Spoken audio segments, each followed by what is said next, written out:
New York Rep. Alexandria Ocasio-Cortez was enraged when Education Secretary Betsy DeVos presented a budget that cut funds from the Special Olympics. She vowed to fight it and said that the new Democrat majority in the House of Representatives could stop the budget cuts. But now that it has been announced that the budget in her own state of New York is cutting fund for the Special Olympics, she does not have a word to say. WKBW reported. In New York State's newest budget, the Special Olympics is scheduled to lose $50,000 in funding. Back in 2017, the state budget included an increase of the organization's operating budget to $200,000. The 2019 budget allocates $150,000 for the organization. Special Olympics New York is thankful to the governor and legislature for securing $150,000 in state budget to support our Unified Champions Schools program, which is creating inclusive school communities throughout New York State. Special Olympics New York CEO and President Stacey Hengstman said, "The budget process is always difficult and we are grateful we had so many champions advocating on our behalf,"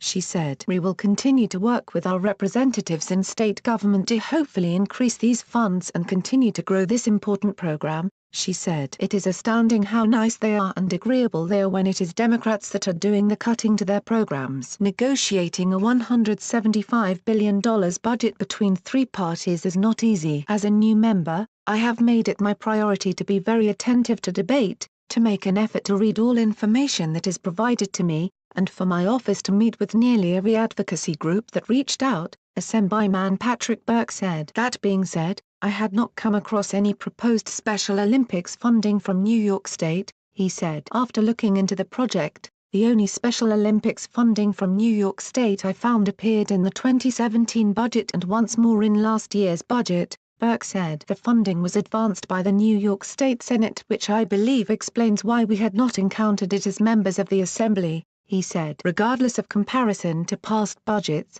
I believe the Special Olympics organization ought to be properly funded. Along with the $150,000 allocated in this year's budget, we must ensure important organizations such as this have access to state grant programs that can guarantee consistent support and avoid heavy reliance on a political push to receive funding, he said. There must be a structured source to properly fund this important organization. I will be pursuing this further to ensure that funding to the Special Olympics of New York cannot be harmfully impacted by shifting partisan dynamics, he said. But Senator Chris Jacobs was angry by the move to pay Democrat lawmakers more and cut funds for the kids of the Special Olympics. "I am appalled that this budget gives pay raises to the governor and Lt. Governor at the same time that it cuts funding for Special Olympics," he said. "The programs supported by these monies are very inclusive in the way they integrate special needs children with their peers and they significantly enhance the quality of life for all who participate. I am committed to trying to find a way to ensure these cuts are restored and programs fully funded,"